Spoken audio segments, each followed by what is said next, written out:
Привет, друзья! Этот фильм расскажет про самый недорогой способ покорить Этну – высочайший вулкан Европы. Конечно же, в перерыве между регулярными извержениями этой капризной красавицы.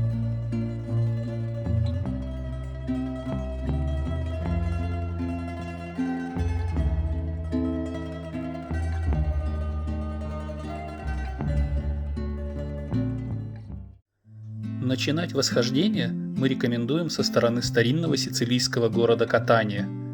Здесь, в самом центре, на Соборной площади, расположен фонтан с черным слоном, от которого мы и начинаем наше путешествие. Поездку к подножию Этны в интернете продают за 50-100 евро с человека, но существует гораздо более доступный вариант. Чтобы воспользоваться им, отправляйтесь в сторону вокзала, полюбуйтесь на фонтан Зевс и Прозерпина и будьте в 8:00 на Кольцевой площади имени Папы Джованни XXIII. Для вашего удобства прилагаем сюда схему. На месте оплату не берут, необходимо сходить в кассу. Но наши водители были настолько любезны, что лично провожали пассажиров до магазинчика с билетной кассой. Мы были на месте в 8 утра, а в автобусе уже не было сидячих мест. Нас успокоили, объяснив, что автобусов будет ровно столько, сколько необходимо. И действительно, в 8:10 был подан второй автобус, и все туристы смогли уехать. Стоимость билета туда-обратно составила всего 6,60 евро с человека. Церковь городка Николози. Именно здесь делает остановку автобус, который везет туристов на Этну. Остановку делают минут на 20-25, чтобы можно было попить кофе. Вот в этой кафешке чудесный эспрессо с молоком, 1,5 евро.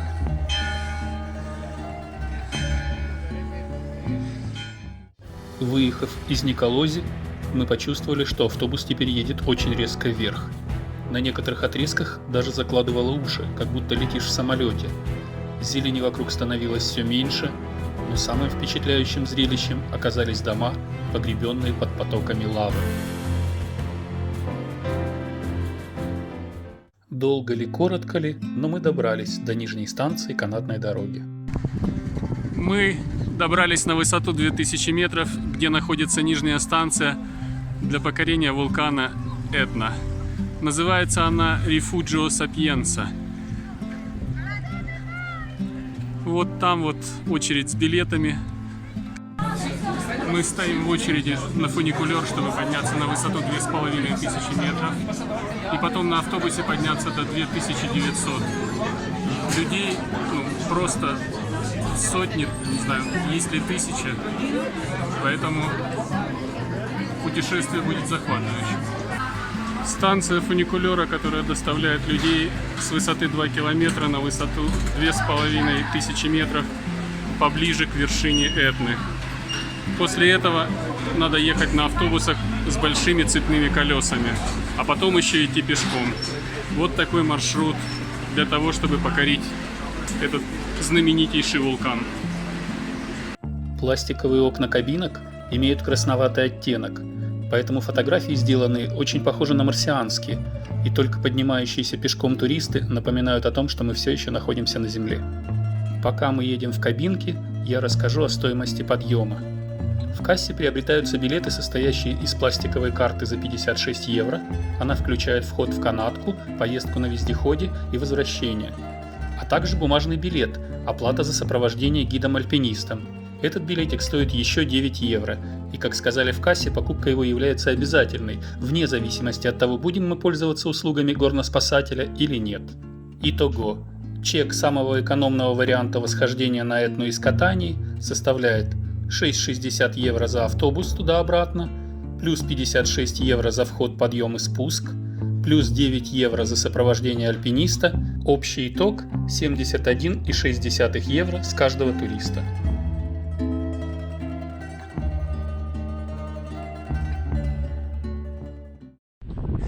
Верхняя станция фуникулера, высота 2500 метров над уровнем моря.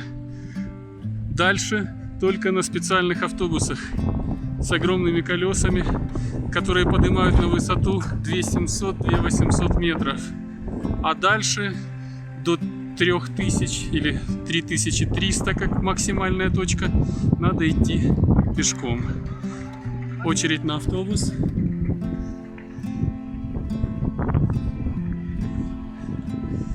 Море не видно, слишком далеко в дымке.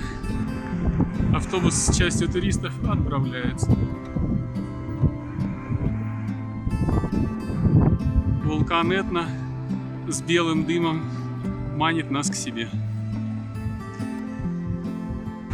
Автобус с большими колесами забрал нас с верхней станции фуникулера и сейчас везет на самую крайнюю точку, куда можно добраться хоть каким-то транспортом. Это 2700-2800 метров. Дальше пойдем пешком.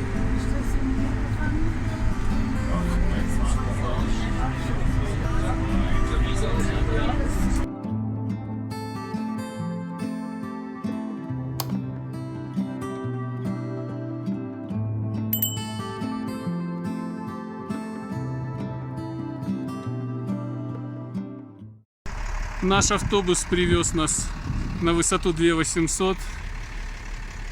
Здесь достаточно сильно пахнет серой. Видно, как белые облака выбрасываются изнутри. Какая-то будка, наверное, спасателей. И вот инструктор рассказывает, как покорять вершину. Сегодня мы ведем свой репортаж с очень необычного места. За моей спиной находится вулкан Этна высотой 3300 метров. Мы забрались сюда для того, чтобы покорить его и показать вам в нашем влоге и в наших отчетах о поездке. Самая высокая вершина вулкана постоянно выбрасывает клубы пепла и пара, то в одном месте, то в другом. Видимо, поэтому она закрыта для посещения неподготовленными туристами. Все покорители вулкана идут подниматься на два кратера, которые разрешено посетить. Часть подъема к этим кратерам мы шли по дороге, которая была прорыта в 3-метровом слое снега, смешанного с вулканическим пеплом. Снегопады на Этне, чередуясь с выбросами пепла, создали на склонах сугробы, напоминающие гигантские шматы сала.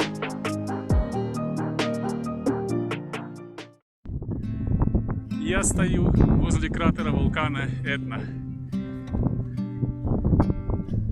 Видеокартинка не передает всей красоты, глубины и разноцветного буро-серо-коричневого цвета. Ну, представьте, насколько здесь интересно, красиво и, по правде говоря, достаточно сильно пахнет серой. Второй кратер, доступный для посещения, выглядит более красочным, поскольку на многих отвалах выступает порода красноватых оттенков.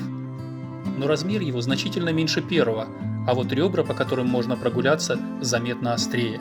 Гулять по второму кратеру идут совсем немногие, поскольку прогулка там не выглядит безопасной, особенно на сильном ветру.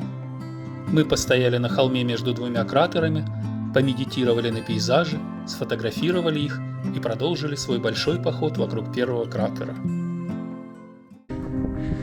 Мы покорили вулкан Этна. Та-да-дам!